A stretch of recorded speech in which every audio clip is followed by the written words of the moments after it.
పవన్ కళ్యాణ్ వ్యక్తిగత కారణాలు, వ్యక్తిగత పనుల వల్ల కలెక్టర్ల సదస్సుకి హాజరు కాలేకపోతున్నాను అన్న సమాచారాన్ని ముందే ఇచ్చారు అంటూ చంద్రబాబు కలెక్టర్ల 2 రోజులు జరిగినటువంటి కలెక్టర్ల సదస్సులో ఆయన చెప్పారు. ఆయన చేసినటువంటి వ్యాఖ్యలు వాటిని పట్టుకుని వైసీపీ సోషల్ మీడియా కావచ్చు, వైఎస్ఆర్ కాంగ్రెస్ పార్టీ నేతలు మరి ఏదైతే పవన్ కళ్యాణ్ గారి అన్న ప్రస్తుతం ఎమ్మెల్సీగా ఉన్నటువంటి నాగబాబు గారికి మంత్రి పదవి ఇవ్వటంలో కూటమి ప్రభుత్వం కావాలని జాప్యం చేస్తుంది. మరి ఆయనకి మంత్రి పదవి ఇచ్చేంత వరకు కూడా నేను మీతో కలిసి అధికారిక కార్యక్రమాల్లో పాల్గొన్ను అంటూ చంద్రబాబుతోటి విభేదించి పవన్ కళ్యాణ్ హాజరు కాకుండా ఇలాగ ప్రభుత్వ కార్యక్రమాలకి హాజరు కాకుండా మొహం చాటేస్తున్నారు అంటూ ఒక ప్రచారాన్ని కూడా చేస్తూ ఉంది. మరి ఇందులో ఏ మేరకు వాస్తవం ఉంది అనేటువంటి అంశాలు మనతో విశ్లేషించేందుకు సీనియర్ జర్నలిస్ట్ దుర్గాకుమార్ గారు ఉన్నారు. సార్ నమస్తే. నమస్కారం సతీష్ గారు, మన రాకెట్ వీక్షకులు కూడా నమస్కారం. సరే, ఏంటి తెలుగుదేశం పార్టీ అధినేత ముఖ్యమంత్రి చంద్రబాబు నాయుడు గారికి, జనసేనాని ఉప ముఖ్యమంత్రి పవన్ కళ్యాణ్ గారికి వీళ్ళిద్దరికీ మధ్యన తగాదా మొదలైంది. మరి నాగబాబు గారికి మంత్రి పదవి ఇచ్చేంత వరకు నేను ప్రభుత్వ అధికారిక కార్యక్రమాల్లో పాల్గొనను అంటూ ఆయన మొహం చాటేస్తున్నారు. ఇప్పుడు కార్యక్రమాలకు హాజరు కాకుండా అంటూ వైసీపీ చేస్తున్న ప్రచారం, ఇందులో ఎంతవరకు వాస్తవం ఉందనుకోవచ్చు? వైసీపీ అంటేనే వ్యక్తిగత హననాలు చేయటంలో స్పెషలిస్ట్ అండి. అది తన అని కూడా లేదు. వాళ్ళ సొంత బాబాయి వివేకానంద రెడ్డి గారి వ్యక్తిత్వాన్ని ఎలా హననం చేశారో కూడా మనం చూసాం. ఆయన చనిపోయిన తర్వాత ఎవరికైనా అవార్డులు రివార్డులు ఇవ్వటం చూసాం. కానీ ఇట్లాంటి వ్యక్తిగత హననాల్లో చేయటం అనేది మనం ఇక్కడే చూసాం, వ్యక్తిత్వ హననాన్ని. అలాగే చెల్లెల విషయంలో కూడా చేశాడు, తల్లి విషయంలో కూడా చేశాడు. అలాంటి వ్యక్తులు ఇవాళ పవన్ కళ్యాణ్ గారి వ్యక్తిత్వ హననం చేయటంలో పెద్ద ఆశ్చర్యమే ఉంది. పవన్ కళ్యాణ్ గారి కుటుంబీకుల మీద కూడా వ్యక్తిత్వ హననం చేస్తూ మాట్లాడిన సందర్భాలు అనేక చూసాం. అది ఎవరో పోసాని కృష్ణమురళి లాంటి నీచులు చేస్తే పెద్ద ఆలోచించాల్సిన పని లేదు. స్టూడెంట్స్ మీటింగుల్లో కూడా స్వయాన ఆనాటి ముఖ్యమంత్రి జగన్మోహన్ రెడ్డి గారు కూడా ఈయన వివాహాల గురించి, ఆయన భార్యలు విడాకుల గురించి ఇవన్నీ కూడా చెప్పాడు. అలాంటి వ్యక్తులు ఇవాళ స్వయంగా పవన్ కళ్యాణ్ గారి వ్యక్తిత్వ హననానికి కూడా పాల్పడుతున్నారనేది మనకు ఖచ్చితంగా అర్థమవుతుంది. ఇప్పుడు పవన్ కళ్యాణ్ గారు తన అన్న నాగబాబుకి మంత్రి పదవి ఇచ్చే వరకు నేను అధికారిక కార్యక్రమాల్లో మీతో పాల్గొనని చెప్పటం అనేది ఒక రకంగా పవన్ కళ్యాణ్ గారిని ఆయన స్థాయిని తగ్గించినట్టు. ఆయన ఎప్పుడు కూడా సొంత కుటుంబంలో పదవులకు కానీ ఆయన పదవులకు కానీ ప్రాధాన్యత ఇచ్చిన వ్యక్తి కాదు. నేను ప్రజా జీవితంలో చాలా పెద్ద ఆదాయాన్ని కూడా వదిలిపెట్టుకుని వచ్చాను, నా సొంత ఖర్చులతో కూడా రైతులకి నేను సహాయం చేస్తానని చేసిన మనిషి. అలాంటి వ్యక్తిని పట్టుకుని ఇవాళ ఏదో అంటారు చూడండి, బోడిగుండుకిను మోకాలికి ముడేసినట్టు.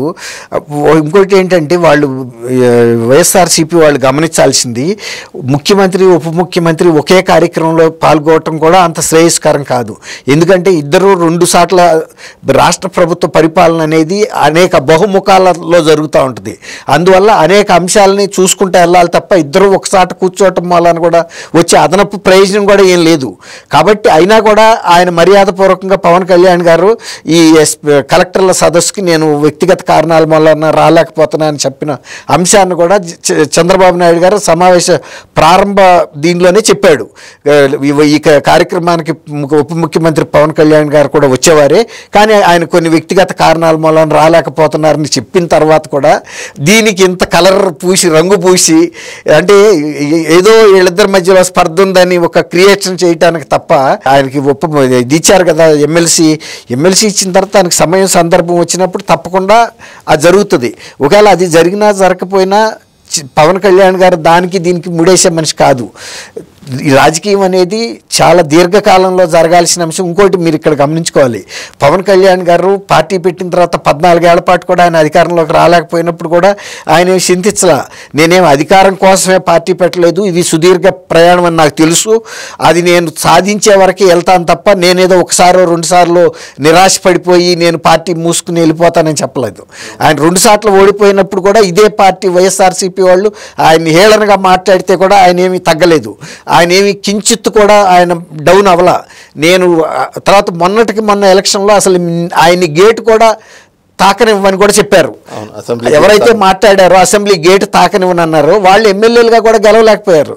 తర్వాత తెలుగుదేశం తర్వాత అత్యధిక సీట్లతో గెలిచిన పార్టీ జనసేన పార్టీ. అది మూడో స్థానంలోకి వెళ్ళింది వైఎస్ఆర్సీపీ. అధికారంలో 151 సీట్ల నుంచి 11కి వచ్చారు. ఇప్పుడు ఏంటంటే వాళ్ళకన్నా కూడా అధిక స్థానాలు ఉప ముఖ్యమంత్రి రావడంతో పవన్ కళ్యాణ్ గారికి తట్టుకోలేకపోతున్నారు. ఎట్లయినా వీళ్ళిద్దరి మధ్యలో ఏదో ఒక స్పర్ధ, భార్యాభర్తల మధ్య కనుక పెడతారు చూసారా చిచ్చు, చాలా పొరుగాళ్ళు ఇరుగాళ్ళు, అలా వీళ్ళిద్దరికి చిచ్చు పెట్టి ఈ పార్టీ కూటమి ప్రభుత్వాన్ని పడగొట్టాలని.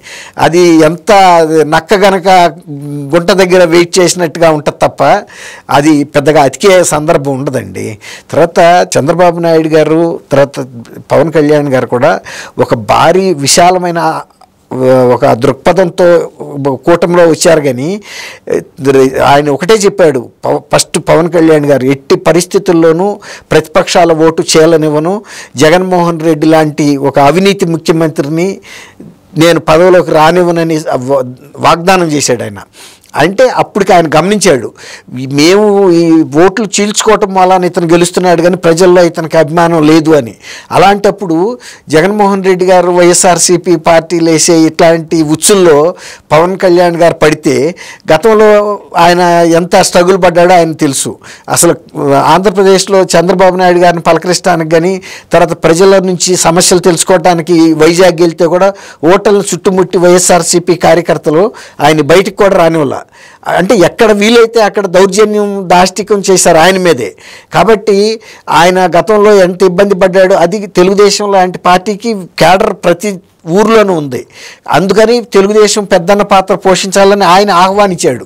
చంద్రబాబు నాయుడు గారి దగ్గర నేను ఒక భాగస్వామిగా ఉండి నేర్చుకుంటాను, పరిపాలన నేర్చుకుంటాను, ప్రజల సేవలో నేను ఉంటాను అని వచ్చాడు తప్ప తనేదో ముఖ్యమంత్రి అవ్వాలనో లేకపోతే అధికారిక కార్యక్రమాల్లో అన్నింటిలోనూ తనే ముందుండాలని కోరుకోలే.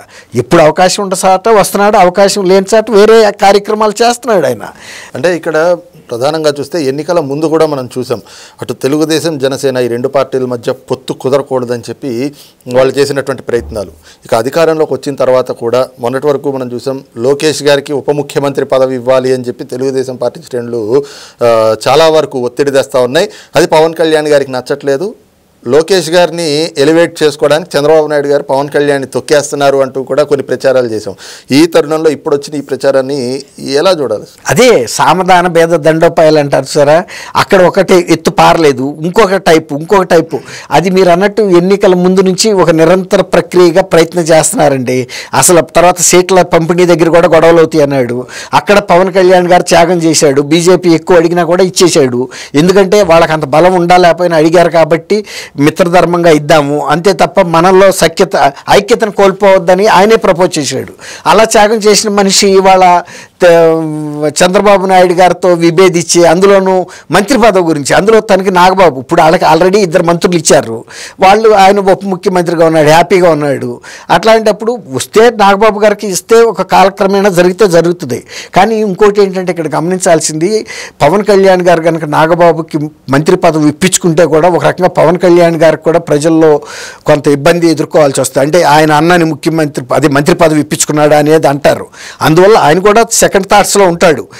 ఇప్పుడు బయట అనేక మంది జనసేన నాయకులు ఉన్నారు, ఇంకా తర్వాత పార్టీ కోసం త్యాగం చేసిన వాళ్ళు ఉన్నారు. ఇవన్నీ కూడా అంతర్గతంగా విభేదాలు వస్తాయి, ప్రజల్లో కూడా ఒక మనసు అంటే వేరే ఆలోచనలు వస్తాయి. అంటే పవన్ కళ్యాణ్ గారు కూడా స్వార్థంతో అన్నకి ఇప్పించుకున్నాడని, అందుకని వాళ్ళ కుటుంబంలో వాళ్ళు ఆలోచించుకుంటున్నారు. ఇంకా వాళ్ళకేమీ దీని మీద ఒక స్పష్టత ఆళ్ళు రాలా. కాబట్టి వైఎస్ఆర్ పార్టీ ఏంటంటే ఏదో ఒక ప్రచారం చేసి వాళ్ళ ఉనికిని కాపాడుకోవటానికి, ఐక్యతను దెబ్బతీయడానికి 2 విధాలు ప్రయత్నిస్తున్నారు. ఉనికిని కాపాడుకోవటం వాళ్ళకి సాధ్యమయ్యే పని కాదు. కాబట్టి కూటమి ఐక్యతనన్నా దెబ్బతీద్దాం అనేది వాళ్ళ చిరు ప్రయత్నం అంతే. ఇది